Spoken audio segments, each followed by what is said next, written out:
복된 밤입니다. 풍성하신 하나님의 은혜가 이 밤에도 여러분과 함께 하시길 주님의 이름으로 축원합니다. 시편 71편의 저자는 명확하지 않습니다. 누구인지 잘 몰라요.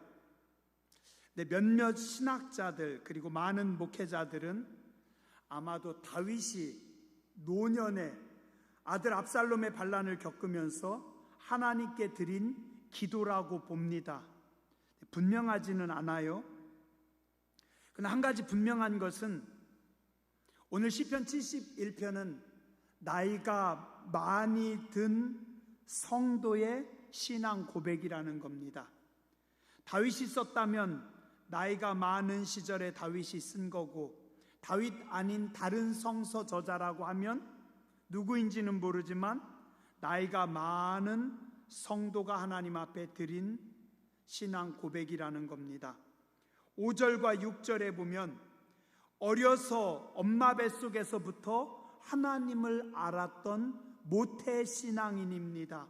12절에 보니까 하나님이여 나를 어려서부터 교훈하셨으므로 엄마 뱃속에서부터 하나님을 섬긴 모태 신앙이었고, 어려서부터 요즘으로 따진다면 우리 주일학교 잘 다닌 신앙 교육을 잘 받은 기독교인입니다.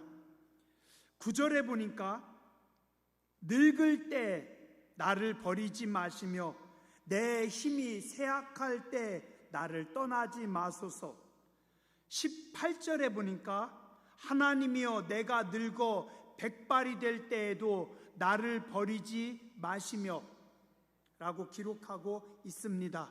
이것을 통해서 볼 때 모태신앙이고 어려서부터 하나님을 잘 알고 착실하게 섬겼고, 그가 이제 나이가 들어서 어려운 일이 있을 때 하나님 앞에 하나님 제가 늙어서도, 하나님 제가 백발이 되어서도 저를 버리지 마시고 지켜주십시오 라고 하는 기도이며 신앙 고백입니다.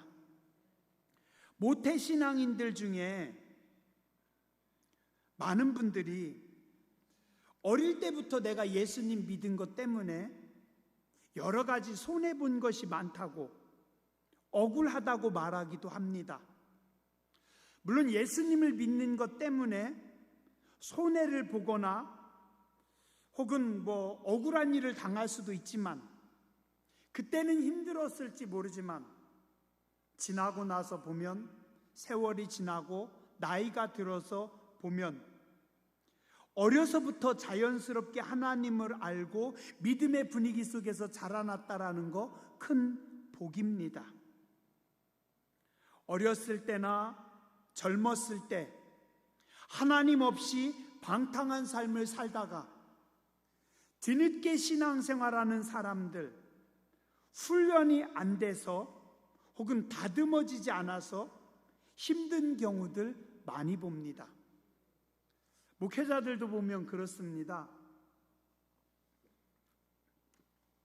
부모님이 목사님들이신 분들 혹은 부모님이 좋은 신앙의 소유자들, 모태신앙인 사람들은 신앙의 1세대들하고는 차이가 많이 납니다.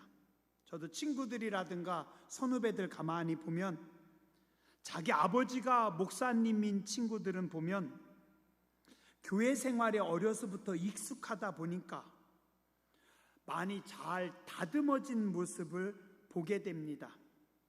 또 교회에서 비교적 실수가 적어요. 거칠지 않아요.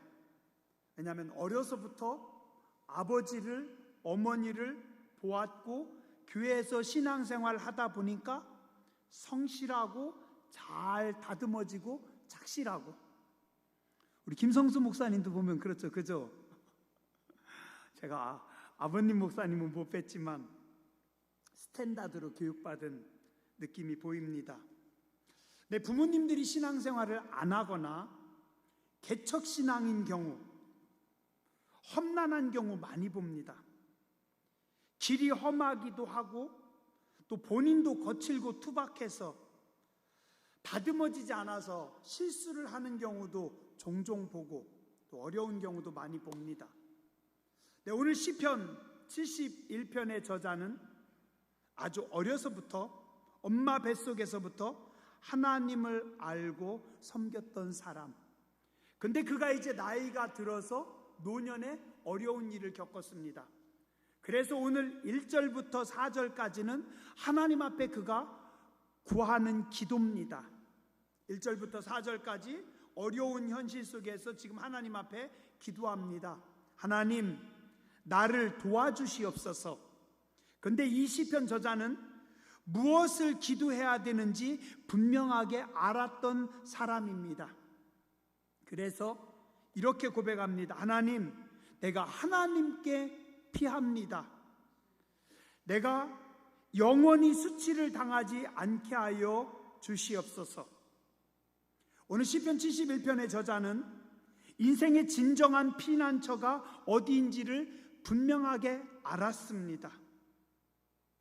오늘날 수많은 사람들이 하나님을 안다 하면서도, 하나님을 믿는다고 하면서도 정작 어려울 때는 믿음이 없는 모습을 많이 보입니다. 믿는 것 같은데 못 믿을 때가 참 많아요. 완전히 신뢰하고 완전히 하나님께 맡기지 못하고 좀 초조해하거나 불안해하거나 아니면 하나님과 세상에 양쪽에 발을 두고 계산하면서 믿거나 계산하면서 기도하는 사람들이 많습니다. 그런데 오늘 시편 71편의 저자는 분명하게 합니다. 하나님, 내가 하나님께 피합니다. 하나님은 한순간만 나를 돕는 하나님이 아니라, 내가 어릴 때만 돕는 하나님이 아니라, 옛날에만 도우신 하나님이 아니라 과거에도 현재에도 미래에도 영원한 시간의 주인이시기 때문에 영원히 나를 도우시는 나의 피난처이십니다. 2절에 보니 하나님만이 나의 피난처십니다 라고 하면서 이렇게 고백합니다. 인간은 오직 주님의 의로만 건짐받을 수 있습니다. 인생들을 건지시는 분은 하나님뿐입니다. 또한 우리를 풀어주실 수 있는 분도 하나님뿐입니다. 나의 구원자는 오직 하나님 한 분뿐입니다. 나를 건지시는 분, 나를 어떤 죄악이나 어떤 문제나 역경에서 나를 자유롭게 풀어주실 수 있는 분, 내 어떤 삶의 문제 속에서 나의 발에 나의 손에 착고를 풀으실 수 있는 분, 직장의 문제, 건강의 문제, 혹은 삶의 문제, 사람들과의 문제, 그런 모든 역경들을 풀을 수 있는 분은 하나님 한 분뿐입니다. 나의 구원자는 오직 하나님 한 분뿐입니다 라고 신앙 고백하고 있습니다. 시편 146편 3절에서 5절에 보면 귀인들을 의지하지 말며 도울 힘이 없는 인생도 의지하지 말지니 그의 호흡이 끊어지면 흙으로 돌아가서 그날에 그의 생각이 소멸하리로다. 귀인들, 힘 있는 사람들 의지하지 마라. 도울 힘이 없는 인생을 의지하지 말지니 그 사람 호흡 끊어지면 흙으로 돌아가서 그가 가지고 있는 모든 생각도 다 사라질 것이다. 오직 야곱의 하나님을 자기의 도움으로 삼으며 여호와 자기 하나님에게 자기의 소망을 두는 자는 복이 있도다. 근데 우리는 어때요? 우리 인생을 살아가면서 조금만 힘들거나 조금만 문제가 꼬이면, 일이 어려워지면 금방 믿음 다 까먹습니다. 자기가 해결해 보려고 이리 뛰고 저리 뛰고 몸부림칩니다. 어려울 때 환난 날에 기도하라고 하지만 정작 어려운 일 당할 때 묵묵히 하나님 앞에 엎드려서 기도하는 사람들 많지 않습니다. 어떻게 여기 전화하고 저기 전화하고 사람들 찾아다니면 뭔가 될 것 같아요. 그래서 뭔가 힘이 있어 보이는 사람들에게 쫓아다니고 그들에게 줄 서고, 근데 이상하게 그렇게 뛰어다녀도 안 됩니다. 꼬입니다. 막힙니다. 참 재밌는 게요, 우리가 돈 때문에 기도하잖아요. 돈이 나올 만한 사람 쳐다보잖아요. 절대 거기서 안 나와요. 왜냐하면 하나님께서 막아버리십니다. 왜요? 너 사람 쳐다보지 마라. 돈 주는 건 하나님이다. 직장에 문제가 막혔을 때 이렇게 하면 될 것 같아요. 그래서 이렇게 해보려고 누군가를 찾아가서 막 부딪혀요. 하나님께서 뒤틀어 놓습니다. 바보야, 기도해야지. 너 사람 의지하면 안 돼. 하여튼 희한하게요, 내가 풀으려고 하면 될 것 같아요. 그 사람 만나면 될 것 같아요. 그렇게 하면 그게 답인 것 같아요. 그런데 가보면 다 가다가 막판에 꼬입니다. 다 될 듯 하다가 뒤틀려요. 항상 보면 그렇습니다. 뭔가 되는 것 같다가 마지막에 꼭 막판에 꼬여져요. 뭐예요? 하나님께서 가르치십니다. 얘야, 도울 힘이 없는 인생을 의지하지 말고 나를 의지해라. 기도해라. 한번 따라서 하시죠. 답답해도, 어려워도, 억울해도, 속상해도 묵묵히 기도하는 게 답입니다. 예. 근데 우리가요, 참 조급해요. 하나님만 바라봐야 된다는 거, 기도해야 된다는 거 아는데 엎드려 있질 못해요. 엎드려 있으면 어떻게 해요? 생각이 납니다. 아, 내가 지금 이렇게 시간 낭비할 때가 아닌데 엎드려도 기도가 안 잡혀요. 누구 찾아가면 되지 않을까? 이렇게 하면 되지 않을까? 이렇게 하면 되지 않을까? 한 10분 엎드려 있다가 여기 뛰어다니고 저기 뛰어다니고 저기 뛰어다니고, 그리고 저녁 때 돼보면은 허탕입니다. 밤이 맞도록 수고하였으나 얻은 것이 없는 것이 인생입니다. 왜요? 기도하지 않으니까, 하나님을 바라보지 않으니까. 성경은 말씀합니다. 귀인들을 의지하지 말고, 도울 힘이 없는 인생도 의지하지 말고, 어떻게 하라고요? 하나님만 바라봐라. 그래서 신앙생활은 바보같이 미련하게 묵묵히 하나님만 바라보며 나아가는 겁니다. 하늘에서 답이 올 때까지만 기다리는 게 그게 지혜입니다. 내가 움직이면 꼬입니다. 뒤틀어집니다. 오늘 이 시편 저자는 분명하게 알았습니다. 하나님만이 나를 건지시고 하나님만이 나를 풀어주시고 하나님만이 나를 구원하십니다. 3절에 보니 고백합니다. 하나님은 내가 항상 숨을 바위요 반석이요 요새입니다. 이는 인생의 산전수전을 다 겪은 겸손한 성도만이 할 수 있는 신앙 고백입니다.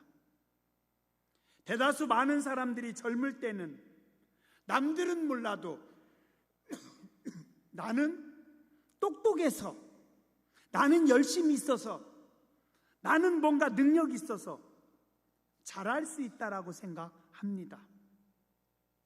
내 힘과 내 능력으로, 내 열심으로 충분히 인생을 멋지게 살아갈 수 있다라고 생각합니다. 두려울 것 없고 자신만만합니다.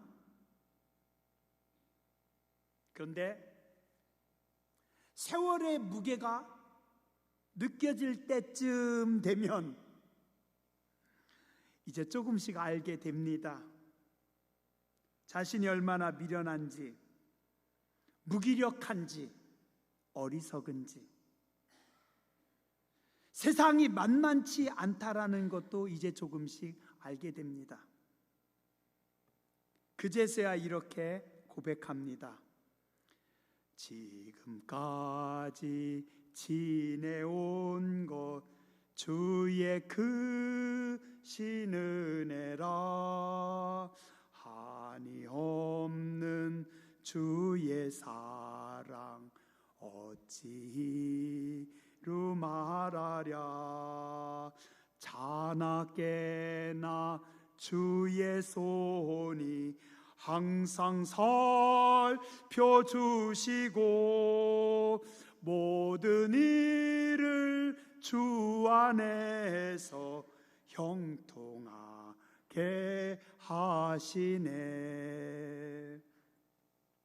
저도요 20대 30대 때는 이 찬양 좀 쭉쭉 늘어지고 어른들은 뭘 저렇게 좋아하시나.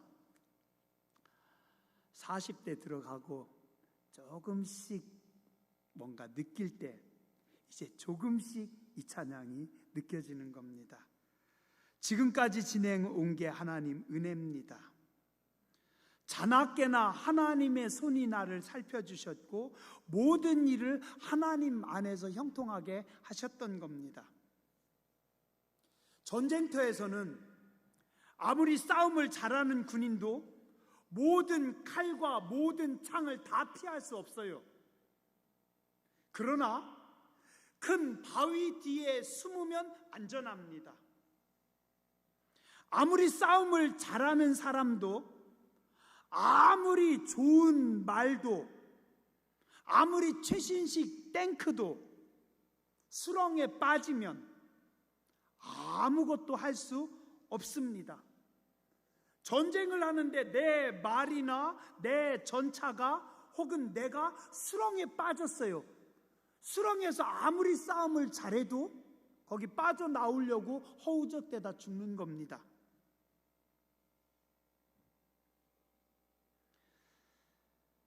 또한 아무리 싸움을 잘해도 높은 성벽 위에 혹은 요새에서 숨어서 활을 쏘거나 돌을 던지는 사람은 감당할 수가 없습니다.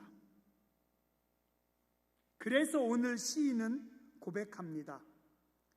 하나님은 내가 피할 큰 바위이십니다. 하나님은 내가 든든히 설 나의 삶의 근거를 만들어주시는 반석입니다.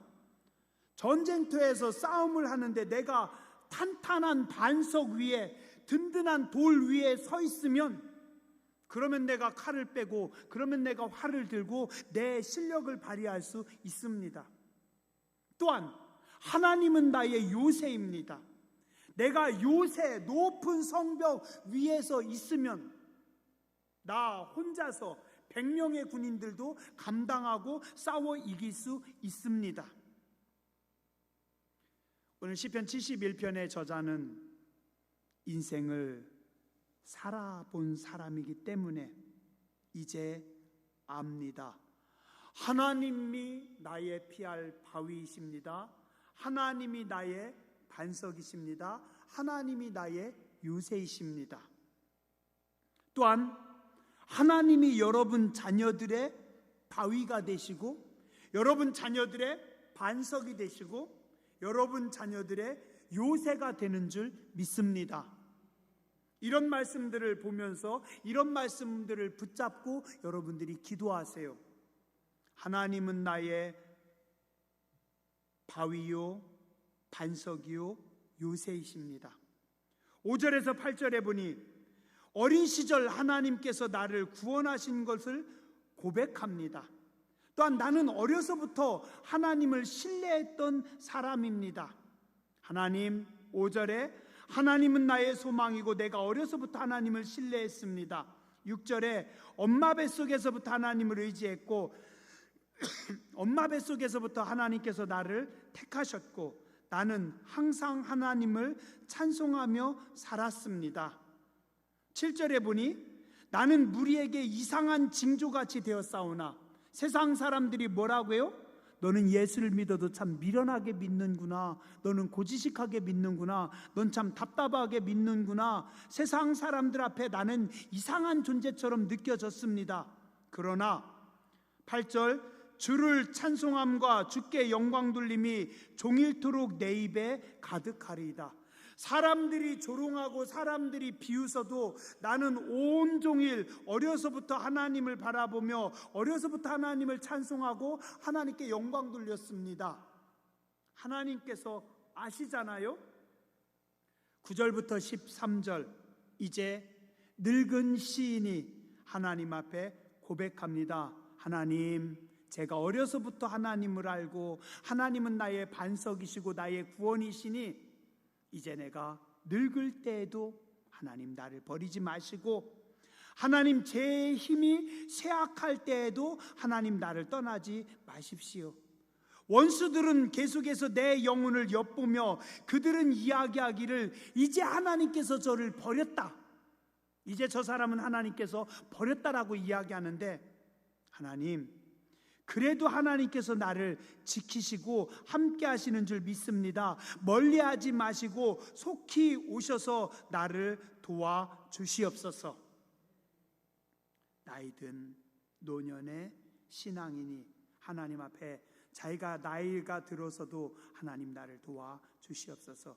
14절부터 18절까지는 무슨 말씀이냐면, 나는 한평생 내가 죽을 때까지 나는 하나님만 찬양하며 예배하겠습니다. 섬길수록 귀한 주님 내가 더 사랑하며 섬기겠습니다. 14절에 나는 항상 소망을 품고 주님을 더욱 찬송하겠습니다.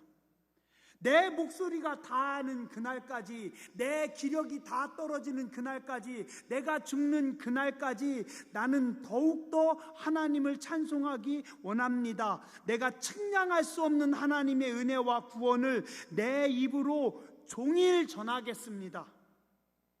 얼마나 멋있는 신앙 고백이에요, 그죠? 이제 나이가 들어서 머리가 하얘지고 이제 허리가 꼬부러지고 기력이 쇠하여서 하나님 기도하는 것도 힘들고 성전에 나오는 것도 힘든 할머니 권사님이, 할아버지 장로님이 지금 하나님 앞에 고백하고 있는 겁니다. 하나님, 저는 늙어서도요 하나님만 선포하겠습니다. 17절, 하나님이여 나를 어려서부터 교훈하셨으므로 하나님께서 내가 어릴 때부터 지금까지 교훈하셨고 나는 지금까지 하나님이 행하신 기이한 일, 놀라운 일을 전하였습니다. 늘 하나님의 기적을 체험하며 늘 하나님을 선포하며 살았습니다. 18절, 하나님, 내가 늙어 백발이 되어도 나를 버리지 마십시오. 나는 힘을 다하여 우리 뒷사람들에게 하나님을 전하고 하나님의 능력을 다음 세대에게 선포하겠습니다. 하나님, 내가 늙어서 내가 호흡이 다하는 그날까지, 죽는 날까지 성전에 나와서 나의 자리를 지키고 나의 자녀들, 나의 다음 세대들에게 하나님이 행하신 기이한 일, 하나님이 행하신 놀라운 일, 하나님이 행하신 역사들을 하나님 분명하게 전하겠사오니 주여 나를 버리지 마옵소서. 멋있죠? 김순환 권사님, 황정래 권사님, 우리 이렇게 신앙생활 해야 됩니다. 그죠? 신태숙 권사님, 맞죠? 이렇게 신앙생활 하는 겁니다. 하나님, 내가 늙어서 내 호흡이 끊어지는 그날까지 성전에 나가서 내 자리 지키기 원합니다. 기도의 자리 지키기 원합니다. 예배의 자리 지키기 원합니다. 권사님, 맞죠? 이 말씀만 드리고 마칠게요. 제가 작년에요, 목사님들이 영월에 모임이 있어서 갔는데 어떤 높은 산 꼭대기에 올라간대요. 그래서 거기 갔어요. 거기 천문대인가 뭐가 있다고 해가지고 작년인가 재작년인가 어쨌든 갔어요. 갔는데 올라갔는데 그 산이 복례산이라는 거예요. 복례산. 제가 깜짝 놀랐어요. 제가 중학교 때인가 고등학교 때인가 배운 시 중에 그 복례산 제일봉해라고 하는 성산문의 시를 제가 좋아하는데, 그 시조를 좋아하는데, 그 복례산이라는 거예요. 그러니까 그 복례산 진짜 맞아요? 맞대요. 그래서 여러 가지 역사적인 서적들을 이렇게 뒤지고 찾아보니까 맞는 것 같아요. 조선 초에 세조가 자기 조카 단종을 몰아내버리고 자기가 왕이 됩니다. 그 단종을 어디로 보내냐면 영월로 보내요. 그래서 그 단종이 영월에 가가지고 거기서 매여서 살아가고 있어요. 그런데 충성스러운 신하들이 삼촌이 조카를 몰아내고 왕이 됐으니 이거는 반역이다. 그래서 나라를 뒤집어서 다시 단종을 복귀시키려고 충성스러운 신하들이 역모를 꾀합니다. 걸렸어요. 그래가지고 세조가 다 죽입니다. 근데 죽이다가 성산문이라고 하는 인물이 너무 탁월한 인물이라 아까워서 그를 회유합니다. 옛날에 이방원이 지었던 그 하여가 이런 들었다리 저런 들었다리 만수산 드렁치기 얽혀산 들었다리 우리 그냥 칡농굴처럼 같이 그냥 얽혀서 한 세월 살아보자. 그랬더니 성산문이 그때 이런 시를 졌어요. 이 몸이 죽어가서 무엇이 될꼬 하니 복례산 제일봉에 낙락장송 되었다가 백설이 만건곤 할제 독야청청하리라. 이게 뭐냐면 내가 죽어서 뭐가 될 거냐면 저 복례산 꼭대기에 이 몸이 죽어가서 무엇이 될 거 아니 복례산 제일봉에 낙락장송되어서 큰 소나무가 되어서 백설이 만건곤할제 온 세상에 눈이 내려가지고 세상이 다 덮인 세조의 시대가 돼도 나는 독야청청할 것이다. 나는 혼자 청청할 것이다. 죽을 때까지 왕을 향한 내 마음은 안 바뀌겠다. 그래서 성산문이 죽임을 당합니다. 그리고 성산문이 지은 그 시가 지금까지 우리 역사에 전해져 오는데 그 복례산이래요. 이 몸이 죽어가서 무엇이 될꼬 하니 복례산 제일봉에 낙락장송되어 있어 백설이 만건곤 할제 독야청청하리라. 내가 늙어서 죽어도 임향한 내 마음은 변함이 없다. 나이 드신 어른들, 나이 드신 장로님들, 권사님들, 성도님들이 내가 죽는 그날까지 하나님을 찬양하며 하나님을 예배하며 하나님을 향한 나의 중심, 내 마음은 변하지 않겠습니다. 오늘 시편 71편은 그 고백입니다. 오늘 여러분의 고백, 여러분의 삶이 되시기 바랍니다. 저는 그래서 머리 하얀 어르신들이 교회 나와서 기도할 때, 예배 자리 지킬 때, 하나님을 섬길 때 그 모습이 제일 부럽고 제일 복된 모습이라고 생각합니다. 기도하겠습니다.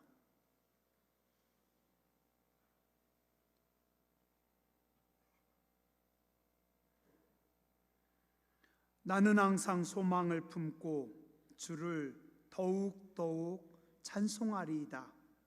하나님이여, 나를 어려서부터 교훈하였으므로 내가 지금까지 주의 기이한 일들을 전하였나이다. 하나님이여, 내가 늙어 백발이 될 때에도 나를 버리지 마시며 내가 주의 힘을 후대에 전하고 주의 능력을 장래 모든 사람에게 전하기까지 나를 버리지 마소서. 우리 교회 나이 드신 어르신들 건강을 주시고 꿋꿋한 믿음을 주시고 하나님을 향한 변함없는 타오르는 뜨거움을 가지고 하나님만 사랑하며 섬기게 하여 주시옵소서. 교회 젊은이들 다음 세대가 앞 세대를 바라보면서 묵묵히 하나님 바라보며 기도로 승리하는 믿음의 세대가 되게 하여 주시고 우리의 다음 세대, 우리의 자녀 손들, 우리의 뒷세대가 우리를 바라보며 충성스럽게 하나님을 섬기는 복된 고대 제1교회와 주의 백성들, 가정과 가문이 되게 하여 주시옵소서. 거룩하신 주님 예수님 이름으로 간절히 기도드렸습니다. 아멘.